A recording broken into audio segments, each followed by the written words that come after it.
welcome back to Gamer Reviews. Today I will review Sleeping Dogs. Before we begin, if you would like to see more content like this, please subscribe, leave a like, and tell me what I can do to improve my videos. Anyways, let's get into the video. I will start off with the fighting controls. The fighting controls are a lot like the Arkham series. It has the same basic style as the Arkham series, where a character highlights a certain color, and you have to press the certain button to dodge those attacks and hit them back. I really like this style of fighting because it's easy and you don't really have to know the controls very well in order to complete these fighting sequences. One complaint that I do have about the controls is the fact that it is so hard to drive motorcycles in this game. The motorcycles feel too light to me, and they're very hard to control because if you're going around a corner, they take a wide turn instead of sharper turns. I understand when motorcycles get faster, it is harder to turn, but even on the slower motorcycles, it was really hard to turn. The camera would also move by itself sometimes when you're on the motorcycles, and it can get very distracting as well. It doesn't make sense to me because the cars were really easy to drive, and the controls were easy, and the camera movements were really well done as well. The gunplay is also pretty good in this game, but I would have liked more impact when shooting enemies. Some of the enemies just felt like bullet sponges, or you would shoot them and then they would just take every bullet, and then somebody would just drop.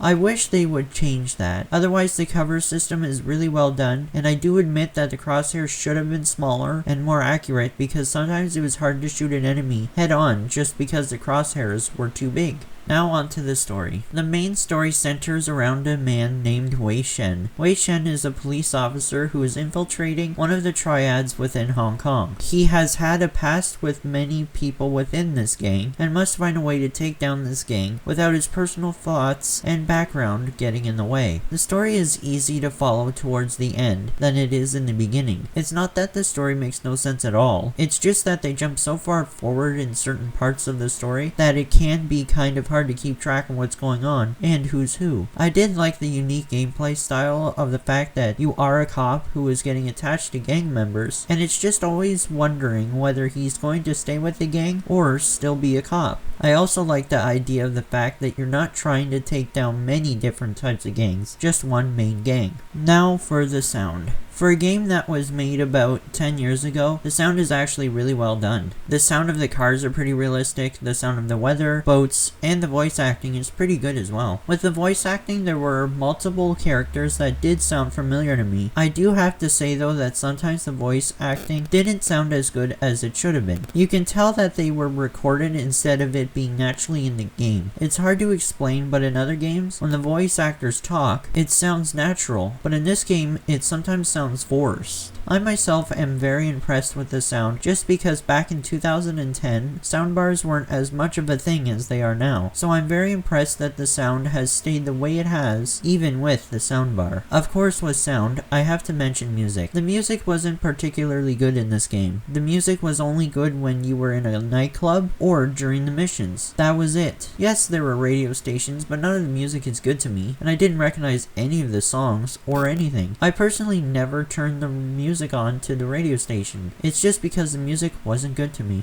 I'll now talk about the graphics. The graphics were pretty average. It's not the worst and it's not the best. When you first play the game, the graphics don't look good at all, especially if you're used to playing on the Xbox One or something. But the graphics aren't that bad after you get used to it. I did notice something with the cutscenes, that it looks like the cutscenes were being played at 20 frames per second instead of 30 frames. I don't know if it's supposed to do that, but it was very distracting and it was hard to watch the cutscenes just because the frames were so low. I would have expected the gameplay to drop in frames, not the cutscenes. I did notice in some of the cutscenes, if it was raining, that the characters would look too wet, and that was also very distracting. I will now talk about the content. There is some content in this game, but not as much as you would think for an open world game. The first thing you can do on the map is you can gamble. The only type of gambling that you can do is cockfighting. Basically in cockfighting, you have two chickens fight each other, and you place a bet on one, and if your chicken wins, you win win money, the same thing as gambling. You also have places like massage parlors, where if you get a massage, your face values will double when you complete a task that gives you face levels. There is racing in this game as well, and I find that the racing is actually a bit too easy, so if they could have made the AI harder, that would have made the racing more fun, instead of just out racing them every time. You can buy cars, but the variety of cars isn't very good in this game. There are only a couple of real cars that I really like in this game, and that's it. You can also buy clothing for your character, but the problem is, with certain types of clothing in cars, you have to have a high enough face level, which I do not like at all.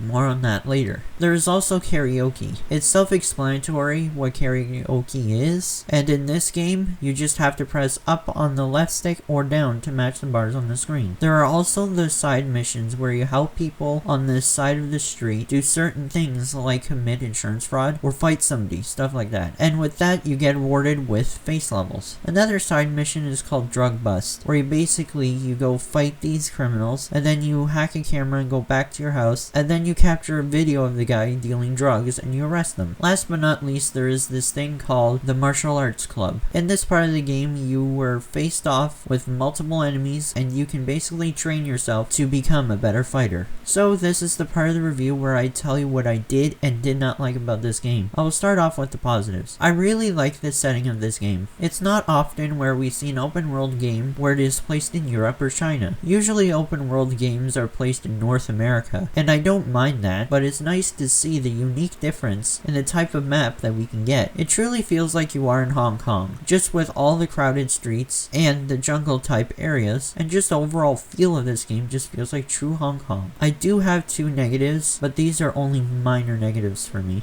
First negative is the fact that during the cutscenes, when you're talking to other characters, they speak both English and Chinese. Don't get me wrong, I like the fact that they speak Chinese, because of course this is in Hong Kong, so they should have people who speak Chinese. My problem is when they put certain words as Chinese and the rest of the sentence is in English. If you're playing without subtitles, this can get very weird and you wouldn't understand what the heck they are saying. The other negative I have is the fact that you have to unlock face levels to buy things. This makes absolutely no sense to me. Like, I understand that they want you to play the full game to get the full experience, but if I have $300,000, I can't spend it unless I have a certain amount of face value. It takes the fun out of that aspect of the game. To me, you're supposed to make as much money as possible so you can buy the coolest and best things. Unfortunately, I have to unlock certain face value levels to get certain products and cars, and that can turn people off of customization. I myself spent most of the game in the clothes I started out with at the very beginning, and I didn't even buy any cars because I didn't have enough face levels. If they could have taken the face levels out, this would have been a better customization experience. Quite honestly, I never got bored of this game. There is always something to do, from just going around causing havoc, exploring the open world map, and doing a bunch of side missions. There's always something to do. I would play this game again.